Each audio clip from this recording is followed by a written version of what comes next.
नमस्कार। DD education centre में आप सभी का फिर से एक बार स्वागत है। आज मैं आप लोगों के सामने फिर से एक नया टॉपिक पे चर्चा करने वाला हूँ। हम लोग पॉलिटी की सीरीज को आगे बढ़ा रहे हैं और पॉलिटी में अनुच्छेद 19 और 20 हो चुका है। आज अनुच्छेद 21 और 21A पे चर्चा करना है।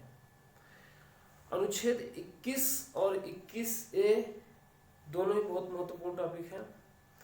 अगर दोनों में तुलनात्मक ढंग से कहा जाए तो हम लोग प्रेफरेंस देंगे अनुच्छेद 21 को।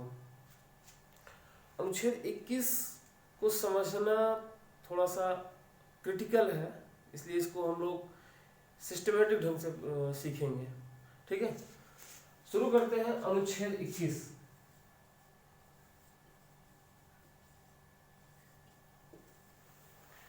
अगर हम लोग देखें कि अनुच्छेद 21 क्या है,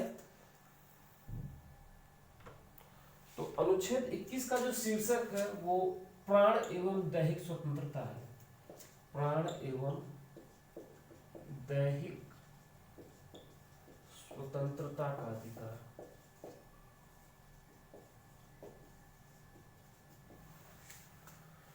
ये टॉपिक थोड़ा सा लंबा होने वाला है, विस्तार से इसके बारे में चर्चा करेंगे। इसमें कहा गया है कि राज्य किसी भी व्यक्ति को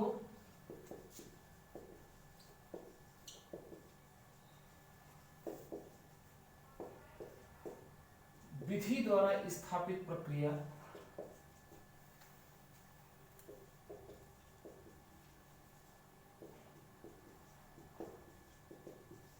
के माध्यम से ही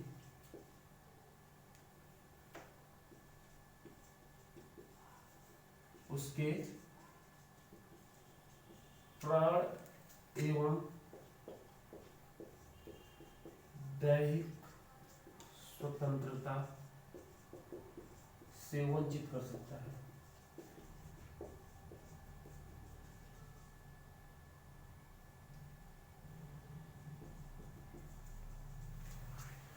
अनुच्छेद 21 बस इतना ही है, लेकिन इसकी जो व्याख्या है वो बड़ी लंबी चौड़ी है और साथ में ही जो सर्वोच्च न्यायालय द्वारा इसमें कई जजमेंट दिए गए हैं, इसके कारण ये टॉपिक थोड़ा सा ज़्यादा महत्वपूर्ण हो जाता है। इसको शॉर्ट फॉर्म में गरिमापूर्ण जीवन का अधिकार भी कहते हैं। गरिमापूर्ण जीवन का अधिकार, या कभी कभी इसको जीने का अधिकार भी कह देते हैं।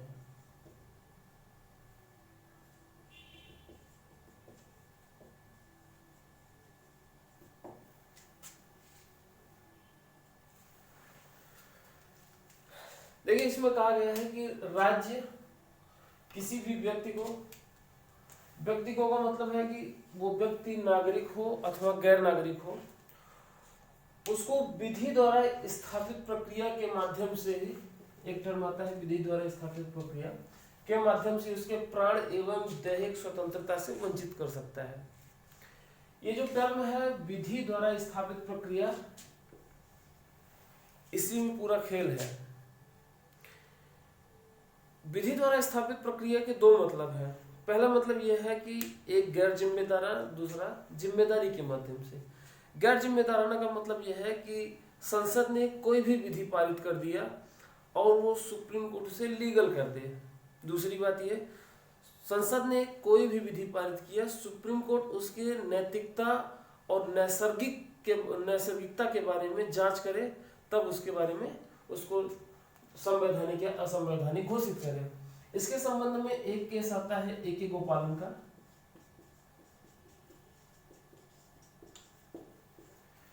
A.K. गोपालन के केस में सुप्रीम कोर्ट ने इसका बहुत संकुचित व्याख्या किया और ये व्याख्या किया कि संसद कोई भी विधि बना दे वो संवैधानिक है, क्योंकि संसद ने बनाया है। देखिए, इसमें कहा गया विधि द्वारा स्थापित प्रक्रिया, मतलब संसद ने कोई विधि बना दी वो संवैधानिक है और उसके माध्यम से किसी भी व्यक्ति को उसको प्राण एवं दैहिक स्वतंत्रता से वंचित किया जा सकता है। इसके बाद दूसरा केस आता है मेनका गांधी का।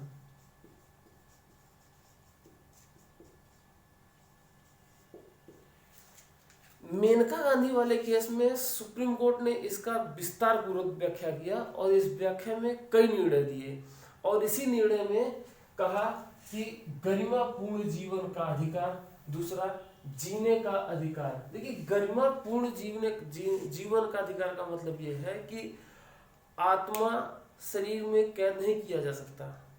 मेरा मतलब ये है कि आत्मा को शरीर में सिर्फ और सिर्फ जिंदा रखना ये गरिमापूर्ण जीवन तो है नहीं, उसके साथ उसके तमाम पहलू हैं।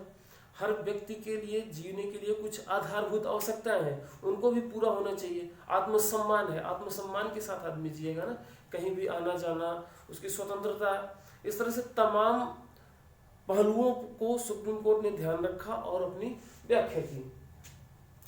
इसी केस में इनका केस था, इनको विदेश जाना था और सरकार ने इनको विदेश जाने से रोका था। इसी केस में निर्णय निकला विदेश जाने की स्वतंत्रता।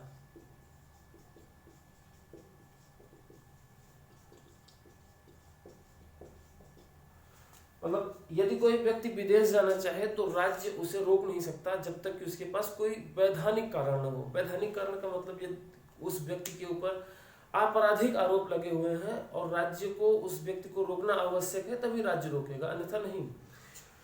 इसके बाद पहला अधिकार मिला,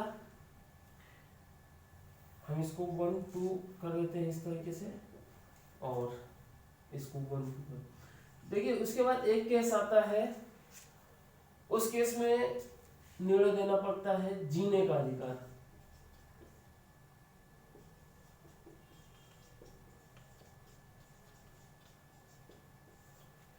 जीने का जो अधिकार है, जीने के अधिकार में मरने का अधिकार शामिल नहीं है। मरने का अधिकार शामिल नहीं है। देखिए, हम लोग अनुच्छेद 19 पढ़े। अनुच्छेद 19 के खंड 1 के उपखंड क में है वाक एवं अभिव्यक्ति की स्वतंत्रता। इसी में न्यायालय ने व्याख्या करते हुए कहा चुप रहने की स्वतंत्रता भी वाक एवं अभिव्यक्ति की स्वतंत्रता में आता है। वाक एवं अभिव्यक्ति की स्वतंत्रता में चुप रहने की स्वतंत्रता तो आ सकती है, लेकिन जीने की स्वतंत्रता में मरने की स्वतंत्रता नहीं है। इसके मामले में कई केसेस हैं। आईपीसी की एक धारा भी है, आईपीसी की धारा 309।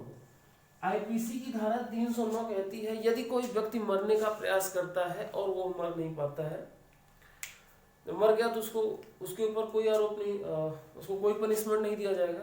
यदि उसने मरने का प्रयास किया तो उसको 1 वर्ष कारावास में रखा जाएगा, उसको पनिशमेंट मिलेगा, दंडात्मक कार्यवाही है।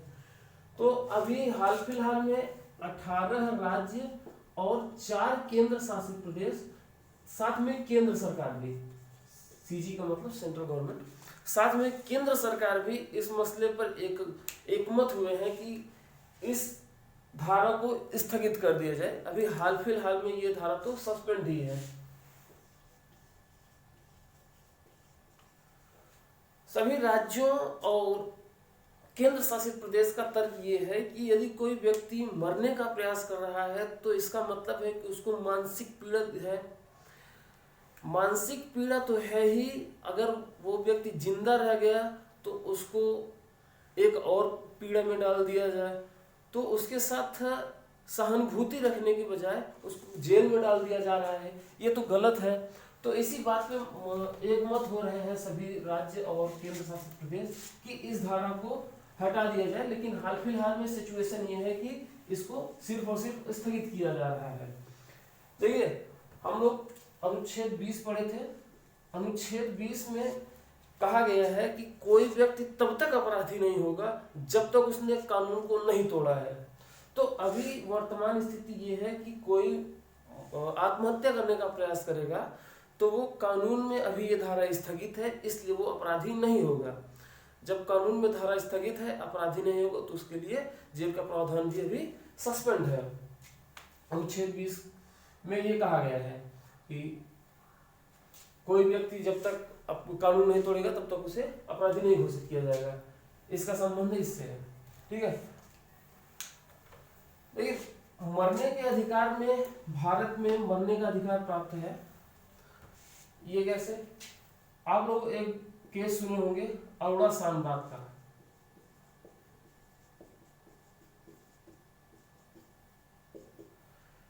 दूसरा केस है माकपा के एक नेता रहते हैं,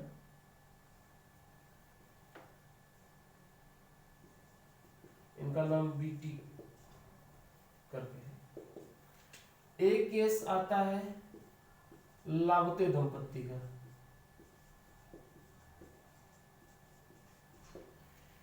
देखिए अरोड़ा शानबाग का मसला ये रहता है कि ये महाराष्ट्र में एक अस्पताल में नर्स रहती हैं और इनके साथ इन्हीं के अस्पताल के कुछ वार्ड बॉयों ने बलात्कार कर दिया और बड़ी बेरहमी से इनके साथ बलात्कार किया, जिसके कारण ये 42 वर्ष तक कोमा में रही।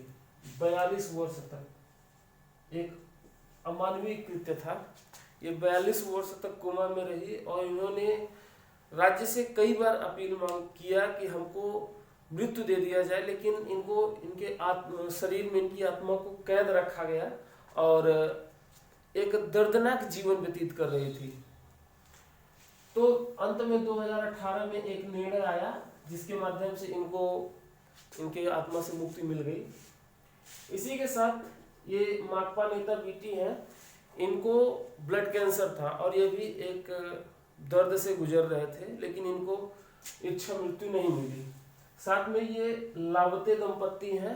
लावते दंपत्ति में पति का नाम है नारायण लावते और पत्नी नाम है इंद्रावती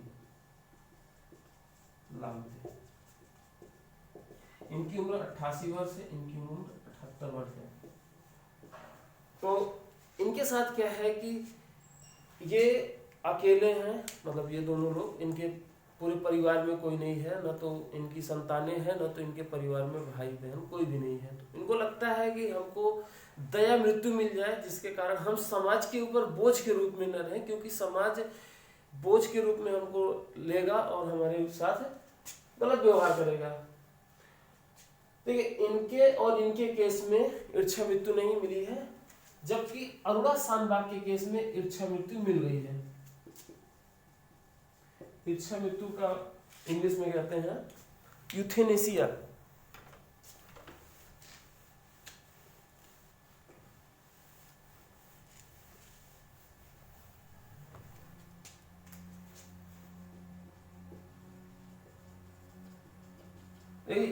यूथेनेसिया का मतलब है इच्छा मृत्यु। ये दो प्रकार की इच्छा मृत्यु होती है, एक्टिव, दूसरा पैसिव। देखिए एक्टिव यूथेनेसिया वो यूथेनेसिया है जिसमें किसी व्यक्ति को अतिरिक्त सामग्री लगाकर उसको मृत्यु दिया जाए। जैसे कि कोई बीमार है, कोमा में है, तो उसको इंजेक्शन के माध्यम से या दवा के माध्यम से मारा जाए, तो वो एक्टिव यूथेनेसिया हो गया। पैसिव यूथेनेसिया का मतलब ये है कि यदि कोई व्यक्ति कोमा में है और डॉक्टर उसको रिकमेंड करते हैं कि इसको अब इसके जीने का कोई मतलब नहीं है, मरना तय है, तो उसके लाइफ सपोर्टिंग सिस्टम जैसे कि ऑक्सीजन हो गया, वेंटिलेशन हो गया, वेंटिलेटर, तो इन सभी के माध्यम से अगर वो जीवित है तो उसके लाइफ सपोर्ट सिस्टम, वेंटिलेटर और ऑक्सीजन या फिर जो अन्य चीजें लगी हैं उनको हटा दिया जाएगा और व्यक्ति नेचुरल मौत मरेगा। इसमें नेचुरल मौत है, इसमें आर्टिफिशियल मौत है। इसमें लाइफ सपोर्टिंग सिस्टम को हटा दिया जाएगा, जबकि इसमें कुछ अतिरिक्त वस्तुएं लगाकर जैसे दवा या फिर अन्य चीजें, इनके माध्यम से किसी व्यक्ति को मृत्यु दिया जाएगा। तो अरोड़ा शानबाग जो कि कोमा में 42 साल तक रही, इनके साथ तो न्याय ही हुआ, इनको एक्टिव यूथेनेसिया दिया गया। एक्टिव यूथेनेसिया के लिए एक मेडिकल टीम बनेगी जिसमें कई डॉक्टर रहेंगे और उच्च न्यायालय के न्यायाधीश या उनके समकक्ष का कोई रहेगा, तो वो रिकमेंड करेंगी कि इनको एक्टिव यूथेनेसिया दिया जाए या नहीं। इसी के साथ और भी कई अधिकार प्राप्त हैं, हम सूची बना देते हैं, जिनमें डिबेट होना है उस पर मूल रूप से चर्चा कर लेते हैं, उसके बाद फिर सूची बना ही देंगे। ठीक है, 2 हो गए। तीसरा है निजता का अधिकार।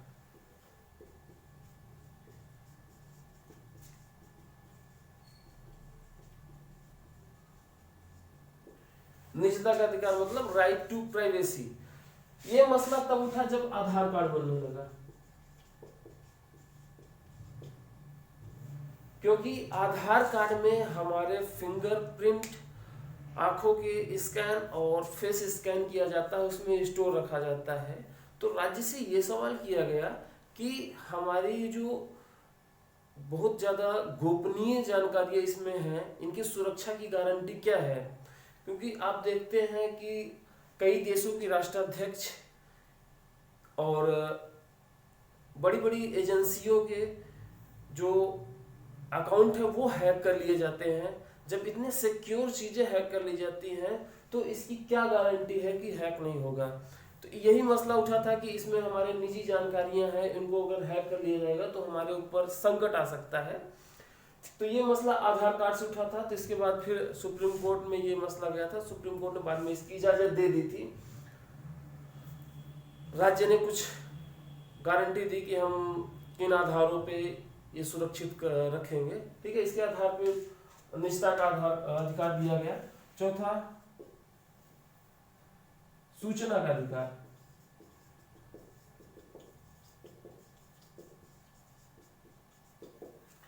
सूचना का अधिकार का मतलब यह है किसी व्यक्ति को यह जानना कि राज्य क्या कर रहा है, राज्य हमसे टैक्स ले रहा है, राज्य हमारे प्रति क्या जिम्मेदार है, उसकी जवाबदेही क्या है। तो प्रत्येक व्यक्ति को यह अधिकार है कि वो राज्य से पूछे कि आपने इस क्षेत्र में क्या काम किया। तो हर विभाग में जन सूचना अधिकारी होते हैं, उनके माध्यम से आप ये जान सकते हैं कि इसमें क्या क्या कार्रवाई की गई है, ठीक है। ये अधिकार प्राप्त हुआ था 2005 में, जब कांग्रेस की सरकार थी केंद्र में। इसी तरीके से लगभग 36 अधिकार प्राप्त हैं। उनकी कुछ अधिकारों की सूची हम बना देते हैं पुनः।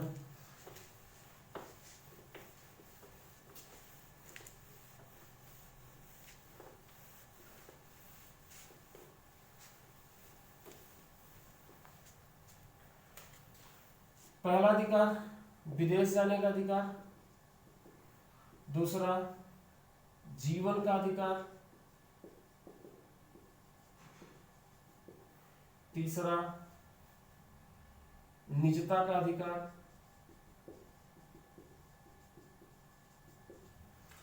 चौथा सूचना का अधिकार। इन सभी पे तो डिबेट हो गई। साथ में स्वास्थ्य का अधिकार। देखिए, स्वास्थ्य का अधिकार डीपीएसपी में था, राज्य के नीति निर्देशक तत्व में था, लेकिन इसको बाद में जब क्रियान्वयन राज्यों के द्वारा नहीं किया जा रहा था तो बाद में इसको एफआर में रख दिया गया।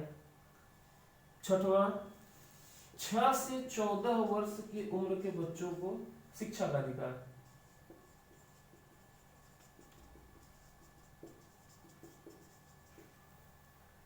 सातवां, स्वच्छ वातावरण का अधिकार। स्वच्छ वातावरण में जल प्रदूषण रहित, वायु प्रदूषण रहित और ध्वनि प्रदूषण रहित वातावरण, ठीक है, इसमें सभी शामिल हो जाएंगे। शयन का अधिकार, मतलब 10 बजे के बाद आपको कोई डिस्टर्ब नहीं कर सकता। इसी में लाउड स्पीकर वाला सिस्टम चला था कि लाउड स्पीकर 10 बजे के बाद बंद होने चाहिए। और नौवां, विद्युत का अधिकार, मतलब बिजली का अधिकार।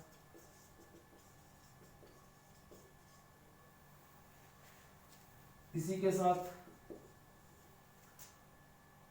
अकेले कारावास में न बंद होने का अधिकार।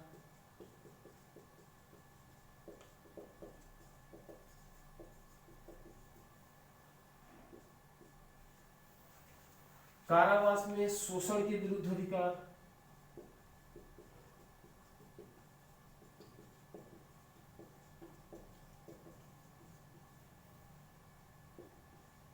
इसी के साथ पहाड़ी मार्ग में, पहाड़ी क्षेत्र में,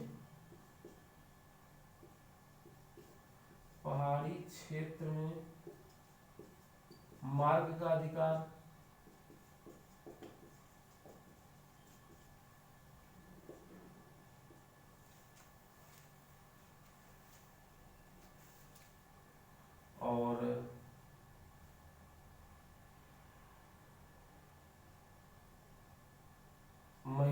के साथ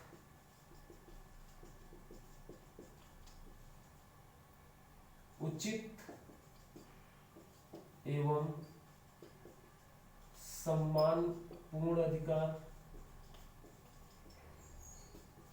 इसी तरीके से लगभग 34 अधिकार प्राप्त हैं जिनकी सूची लंबी है। तो ये कुछ महत्वपूर्ण अधिकार थे जिनके बारे में हम लोगों ने चर्चा किया, और भी हैं, ठीक है। और इसके बाद हम लोग चर्चा करते हैं अनुच्छेद 21A जिसमें शिक्षा का अधिकार है। अगर किसी को पूरी सूची चाहिए तो हमसे बता देगा, हम पूरी सूची उपलब्ध करा देंगे, ठीक है।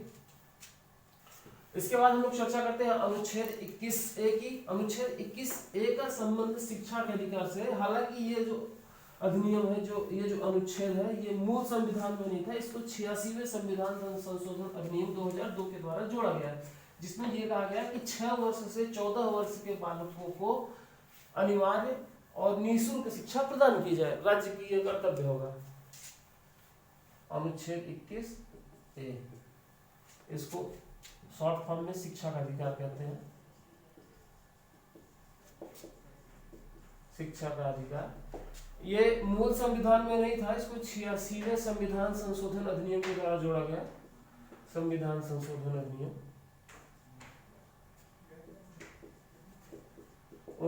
2002 के द्वारा जोड़ा गया। इसमें राज्यों के लिए निर्देश दिया गया कि सभी 6 से 14 वर्ष के बालकों को निःशुल्क एवं अनिवार्य शिक्षा प्रदान की जाए। 6 से 14 वर्ष के बालकों के लिए, को अनिवार्य एवं निःशुल्क शिक्षा व्यवस्था की जाए।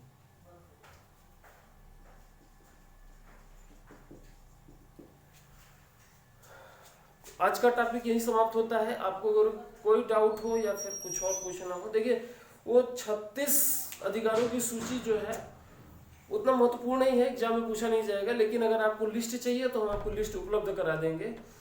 और तब तक के लिए धन्यवाद। मिलते हैं अगले वीडियो में। नमस्कार।